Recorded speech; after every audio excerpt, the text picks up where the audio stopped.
이번 시간에는 여러 가지 IWRS의 유형들, IWRS 자체 유형이라기보다는 여러 종류의 스터디의 유형들을 살펴보면서 IWRS 관련된 내용을 다시 한번 재복습해 보도록 하겠습니다.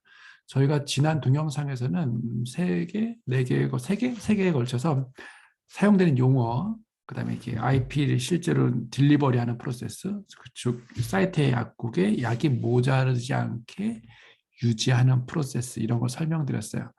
세팅 이런 거는 별도의 그 큐브 LMS에 있는 동영상을 참조하시면 되고 저희는 지금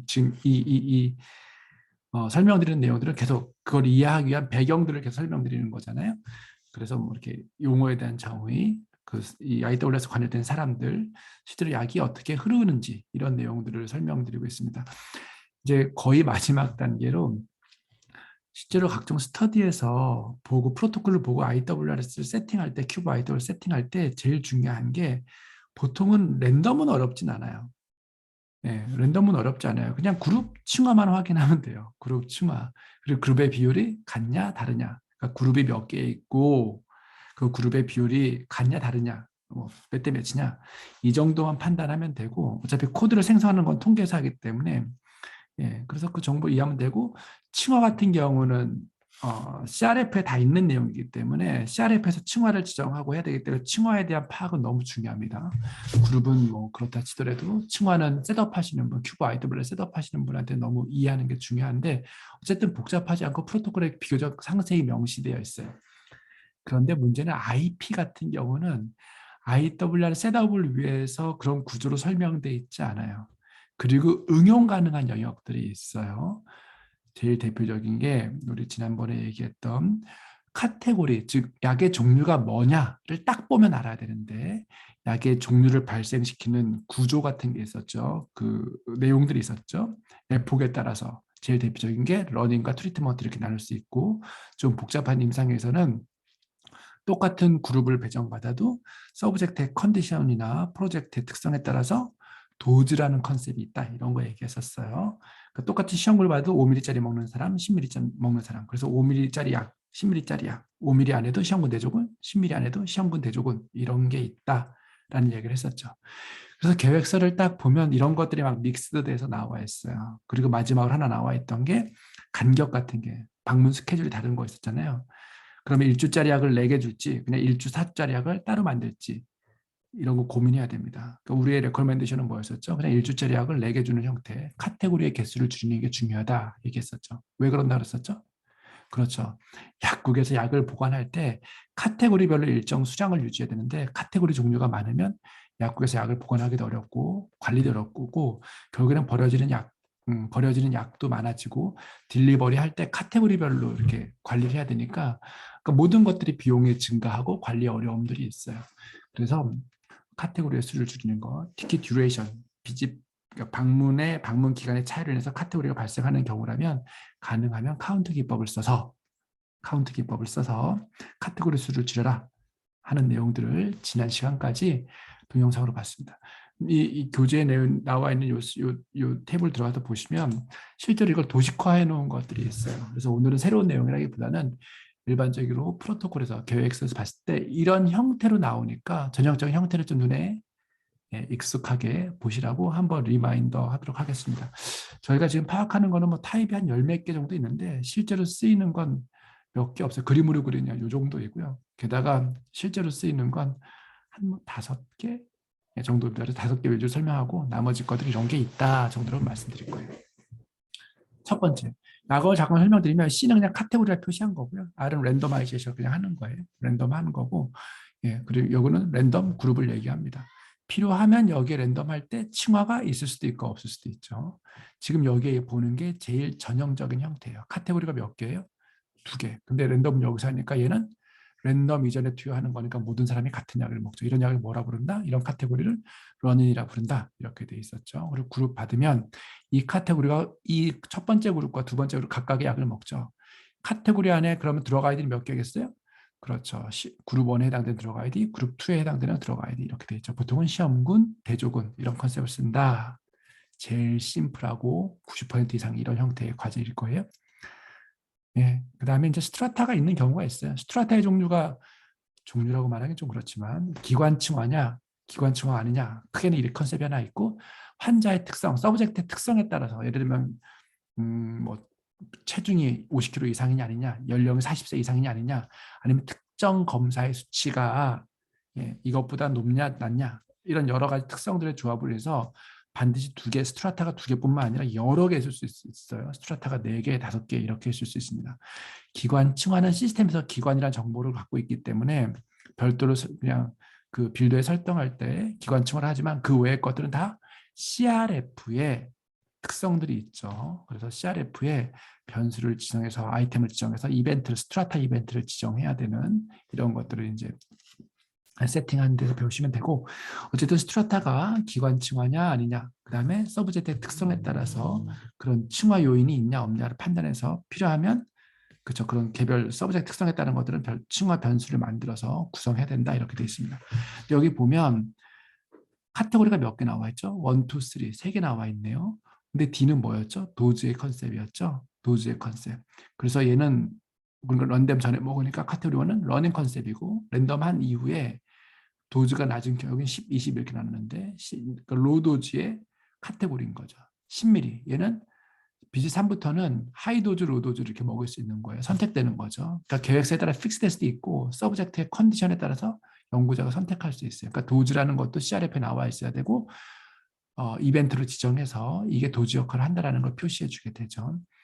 이건 어쨌든 예제를 든 거예요. 처음부터 도즈가 있는 경우도 있고 서브젝트 특성에 따라서 뭐 남자 여자에 따라서 이렇게 있고 계획서가 진행되면서 도즈를 선택하는 옵션이 있을 수도 있어요. 근데 어쨌든 도즈가 선택되면 하이도즈, 로도즈, 하이도즈 이런 형태로 되어 있는 구조네요.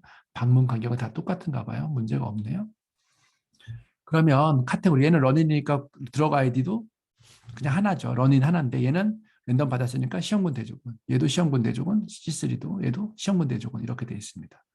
예, 그래서 실제로 우리 지난 시간에 때 빌더 셋업할 때 IWR 스케줄이라는 곳에서 각 방문마다 랜덤 그룹이 되면 어떤 드럭 아이디를 배정할지를 결정하면 되는데 서브젝트의 특성 혹은 프로토콜에 따라서 도즈를 먼저 선택하게 이렇게 돼 있었죠. 예를 네, 요거 말씀드렸던 거였었어요. 비집마다 그룹 받고 도주를 선택해서 드럭 아이디를 주는 이런 거 말씀드렸던 거 다시 한번 말씀드립니다. 전형적인 형태 중에 하나예요. 근데 당장 이 정도만 돼도 보기 힘들어요. 어렵죠. 네, 요거는 카운트 기법이에요. 카운트 기법의 제일 전형적인 심플한 형태인 거죠. 그럼 스트라타는 그냥 뭐 아무거나 정할 수 있죠. 기관이다 아까 얘기했던 뭐 어떻게 연령과 SBP가 160 이상이냐 이런 거 축결합이. 그럼 남자일 때 160 이상, 남자일 때 160 미만, 여자일 때 160 이상, 여자일 때 160 미만 해서 4개의 스트라타가 생길 수 있죠. 그래서 변수 만들어서 그 변수에 스트라타를 이벤트를 준다 얘기했었어요. 얘는 런일 거고 랜덤 받아서 시험군 대조군 있는데 봤던 여기는 C2, 그러니까 트리트먼트 카테고리 있는데 얘는 1, 4, 4 이렇게 했어요. 그러니까 약을 간격이 1주짜리고 얘는 4주, 4주였었어요. 그러니까 뭐 막말이 아니죠. 그러니까 쉽게 하면 그냥 4주짜리 약을 만들어서 여기서 줘도 돼요. 그러면 아까 뭐 3주는 버리겠죠. 근데 이 약이 조금 뭐 가격이 그렇게 싸지 않아요. 그러면 1주짜리 약을 만들어서 여기서는 하나를 주고 여기서는 4개를 주고 이런 테크닉을 쓸 수 있다. 카운트 방식을 쓸 수 있다. 이런 걸 이렇게 말씀드렸죠. 그럼 C2는 어쨌든 시험군 대조군인데 이 방문에서는 4개가 처방되도록 하는 테크닉을 쓰는 거예요. 네. 이듯이 여기는 하나가 그러니까 BG2에서는 1이 고정값으로 바뀌게 하고 여기는 4가 고정값으로 바뀌게 합니다. 실제로는 고정값으로 한다 하지만 나중에 되면 이제 뭐 이렇게 약을 4개 줬더니 하나가 깨졌어요. 그럼 하나 더 줘야 돼요. 그러면 이제 4 말고 5를 입력하게 하는 이런 방식도 있어서 그런 로직 같은 건 디테일은 차후에 다시 한번 설명드리도록 하고요.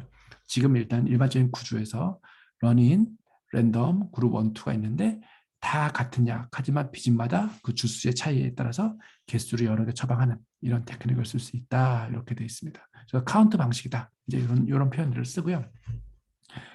일반적으로 이게 제일 복잡한 형태예요. 이런 건 전 또 이제 한 번, 두 번밖에 못 봤어요. 제 짧지 않은 임상 경험상 이렇게 복잡한 거는 한두 번밖에 못 봤는데 그냥 개념을 이해하기 위해서 한번 설명을 드리는 거예요. 예, 카테고리 그냥 카테고리 0 예, 런인이라고 앞에서는 다 C1이라 했는데 런인이라고 해서 표현했네요. 랜덤 전이니까. 그다음에 여기 보니까 도즈가 있어요. 도즈가 3개나 있네요. 예. 369로 있네요. 369. 얘가 369 이렇게 있는데 봤더니 기간도 1주, 2주, 4주였어요. 근데 봤더니 얘는 도즈에 따라서 1주짜리 제일 3mm를 제일 로우 도즈가 C1이에요. D2는 두 번째 도즈 6mm는 1주짜리는 C2로 했어요. 그럼 4주짜리 약을 따로 만들었어요. 카운트를 안 쓰고. 그걸 3, 4, 5로 했어요. 도즈에 따라. 얘는 3mm, 3mm 4주, 6mm 4주, 9mm 4주 이렇게 되는 거죠. 이렇게 나와 있는 것처럼. 얘는 3mm 1주, 6mm 1주 이렇게 되는 거죠. 3mm 1주 C1이니까 카테고리 똑같으니까 이렇게 돼 있습니다. 이런 정도가 제일 복잡한 임상이에요. 그러면 카테고리가 몇 개 나오는 거죠? 6개 나오는 거죠. 이렇게 6개가 나오고 이렇게 카테고리가 많아지면 아까 얘기했던 것처럼 카테고리마다 재고를 적정 수량의 재고를 유지해야 되니까 복잡하죠. 얘도 시험군 대조고 시험군 대조고 시험군 대조 이렇게 돼 있으니까 복잡해서 만약에 여러분들이 결정권이 있다면 그렇죠. 얘도 그냥 C1, 2, 3로 해서 그냥 4개 처방하는 방식 위에서 보여드렸던 것처럼 이렇게 하는 게 더 좋을 수 있어요. 다만 얘는 예제를 보여드리기 위해서 저희가 일부러 좀 복잡하게 만든 거고요.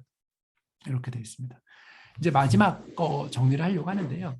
우리가 이제 임상시험 하다 보면 기본적으로 백그라운드 혹은 레스큐라고 해서 레스큐는 우리가 임상시험에 골관절염 임상시험을 해요. 이게 전형적인 패턴인데 근데 너무 아플 때는 윤리적인 차원에서 환자에게 약을 조금 먹으라고 하는 경우가 있어요. 그러니까 임상시험용 우리 임상시험약과는 시험군 대조군 아닌데 갖고 계시다. 너무 아플 때는 참지 마시고 좀 드세요. 하는 레스큐가 구조하다 이런 뜻이잖아요. 그런 게 있고 우리 임상약이랑 꾸준히 같이 먹어야 되는 약이 있어요. 전형적인 게 당뇨에서 메폴민이라는 약들이 있는데 그러니까 우리 치료약, 임상시험 하는 약 말고 당뇨약은 우리 임상약 말고 같이 먹어야 돼. 병용약처럼 먹어야 되는 백그라운드 세라피라고도 얘기도 하고 이런 약들이 있을 수 있는데 네, 그런 약이 동반되는 경우가 있습니다. 그런데 문제는 IWRS에서는 비집마다 처방은 하나만 할 수 있어요. 하나만. 그래서 이 백그라운드 레스큐, 얘도 어쨌든 처방해야 된다면, IWRS 관리된다면, 우리가 임상약처럼 관리하는, 요거는 실제로 일반적인 IWRS에서 처방하는 방식이에요. IWR 동작하는 방식. 얘는 흔하지도 않고 저희가 시스템에서는 한 번만 처방할 수 있다는 전제에서 IWRS처럼 보이긴 하지만 비정상적이라고 말하기는 좀 그렇고 어쨌든 네, 별도의 방식으로 돌아가게 되어 있어요. 그래서 조금 구조가 달라요. 그런 디테일들은 다음에 기회가 있을 때 혹은 요런 전용 스터디를 소개할 때 말씀드릴게요. 어쨌든 유형을 카테고리가 이렇게 3개 나온다. 그리고 얘는 백그라운드 세라피, 레스큐 이런 걸로 얘기할 수 있고 얘 동작 방식은 조금 다르니까 주의해서 해야 된다. 그러니까 트리거나 이런 방식이 조금 달라요. 얘도 기존에 우리가 일반적인 IWR에 처방하는 IP와 그런 카테고리와 백그라운드 세라피는 처방하는 방식이 좀 달라서 주의해야 된다. 이제 이 정도로 말씀드릴 수 있어요. 크로스오버는 일반적인 임상에서는 없고요. 생동 같은 임상에서 특수 디자인에서 있습니다. 얘는 시험군 대조군이 아니라 A라는 약을 먼저 먹이고 있다가 특정 시점에 B라는 약을 먹이는 거고 얘는 둘 다 A, B를 먹는데 얘는 B를 먼저 먹고 특정 시점에 다시 A라는 약을 먹는다. 이제 이런 구조로 되어 있습니다. 그래서 카테고리 하나인데 드러그 아이디가 이렇게 되어 있고 이 랜덤되는 그룹에 따라서 어떤 사람은 AB군을 받으면 A를 먼저 B를 나중에 얘는 B를 먼저 A를 나중에 이렇게 됩니다. 그러니까 군이 특정 드러그 아이디에 연결된 게 아니라 그렇죠. 드러그 아이디의 순서가 바뀌는 이런 걸 크로스오버라고 얘기합니다. 그 다음에 몰된 투페이즈에서 헷갈릴 수 있는 랜덤을 2번 받는 경우들이 있어요. 저는 아직 한 번도 못 봤는데 한국에서는 해외에서 진행하는 임상을 보니까 랜덤을 한 번 하고 그 결과에 따라 추가 랜덤을 하는 경우들이 있어서 네, 이런 경우가 있다 돼 있고 조금 복잡한 얘기긴 한데 우리 랜덤 번호를 지금 1, 2, 3, 4 이렇게 있으면 한 번만 쓰잖아요. 근데 뭐 서브젝트 리플레이스먼트 혹은 랜덤 번호 리플레이스먼트라 해서 한 번 사용된 랜덤 아이디인데 우리 랜덤 아이디 할 때 기억나세요? 여기서 이렇게 보면 우리 뭐 이거 얘기할 때 여기서 얘기할 때 칭화 얘기하면서 랜덤 아이디, 랜덤 코드 얘기하면서 이런 거 얘기했었잖아요. 예, 근데 어쨌든 랜덤 아이디가 군 정보를 갖고 있는 건데 이게 1번 환자가 랜덤을 받았어요. 그런데 하루도 안 지나서 이 사람 탈락하겠다 그랬어요. 그래서 효과를 측정할 수 없어요. 그러면 실제로 결과가 필요한 입장에서는 이 번호를 다시 쓰고 싶어 하는 경우가 있어요. 1번 환자가 등록됐고 2번 등록되면 원래 순차이에서 3번이 등록되는데 3번 등록되기 전에 1번이 탈락했어요. 그러면 지금 비어있는 번호가 1번과 3번이니까 더 빠른 게 1번이니까 1번을 다시 리플레이스, 재사용할 수 있는, 예, 이럴 수 있습니다. 이제 이런 건 아주 특수한 임상에서 일반적인 임상에서 쓰이지 않고 환자 수가 아주 적은데, 예, 이렇게 원래 계획대 순차대로 하면 군이 한쪽으로 쏠릴 수 있어서 군을 유지하기 위한 테크닉으로 서브젝트 리플레이, 이런 디자인이 있을 수 있어요. 지금은 잘 무슨 말인지 잘 모르실 수 있긴 한데, 예, 이런 게 있다 정도로 이해하면 됩니다. 환자를 모집하기 어렵고 수가 적어서, 예, 그리고 수가 적어서 군에, 그리고 중도에 탈락할 위험이 높은 그런 임상에서는 탈락하면 그 랜덤 번호, 랜덤 시퀀스, 그 서브젝트 랜드 그 그룹을 다시 재사용할 수 있다 이렇게 되어 있습니다. 선 랜덤 후 IP 제조하는 게 있어요. 사람 몸의 조직을 뜯어서 배양한 다음에 IP를 생산하는 이런 것들이 있어요. 그래서 얘는 IP 관리는 없고 바이오 벤처나 이런 데 사는 것들 중에 일단 랜덤을 해요. 그다음에 사람의 조직을 뜯어서 그 뭐 배양하는 곳에 보내요. 예, 그다음에 다 제조가 되면 다시 한 서브젝트한테 주는 이런 거 있습니다. 아까 2회 랜덤은 여기서 이렇게 말씀드렸었고요. 아, 죄송합니다. 이거 제가 잘못 말씀드렸네요. 요거는 이제 여러 가지 종류가 섞여 있는 거 말씀드렸던 건데, 요건 됐고, 2회 랜덤 하는 거 아까 말씀드렸고, 그 다음에 랜덤 코드가 없이 확률에 의해서 이렇게 하는 경우 있어요. 좋아 보이기는 한데 좀 복잡도가 있고 이해도가 어려워서 이해하기 어려워서 어쨌든 QIWRS에는 이 미니마이제이션이라는 다이나믹 알로케이션 펑션들이 내장되어 있습니다. 그래서 이것도 기회가 되면 다음에 한번 설명하도록 하겠습니다. 그래서 지금 말씀드린 건 다시 정리를 하면 5가지 패턴들을 말씀드렸고 이 패턴들은 이전에 설명드렸던 용어들을 이해하고 구조를 이해하기 위해 설명드렸고 궁극적으로는 스타디를 딱 보면 뭐부터 알아야 된다? 그죠? 2가지를 알아야 되죠. 그룹이 뭐냐? 랜덤에서는 그룹이 뭐냐? 층화가 뭐냐를 알아야 되고 IP에서는 카테고리가 뭐냐를 알아야 돼요. 카테고리가 뭐냐를 알아야 돼서 카테고리의 유형이 어떻게 생성되는지 오늘 이렇게 모식도를 통해서 설명드렸습니다. 그럼 이후에 혹시 스터디별로 케이스 스터디를 할 수 있는 것들이 있으면 추가로 다시 한번 설명드리도록 하겠습니다. 고맙습니다.